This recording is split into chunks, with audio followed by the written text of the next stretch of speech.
Ce sapeur-pompier est le tout premier à s'être rendu sur les lieux.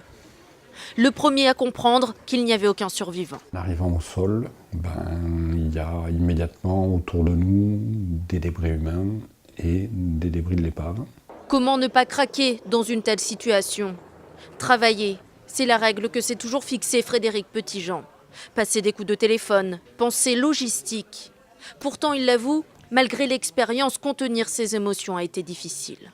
J'ai très rapidement l'idée, pourvu que je trouve pas de gosse. Même un pro très aguerri peut vraiment se casser la gueule psychologiquement sur une intervention. Dans la même caserne, Cédric, 26 ans, tout jeune pompier.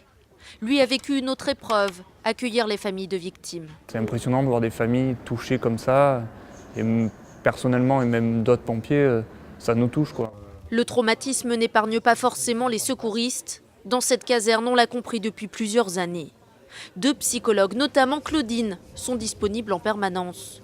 D'autant plus depuis le crash, elles apportent une première écoute. Nous sommes acceptés, ils savent l'intérêt et nous avons du coup là une formation spécifique pour le psychotrauma.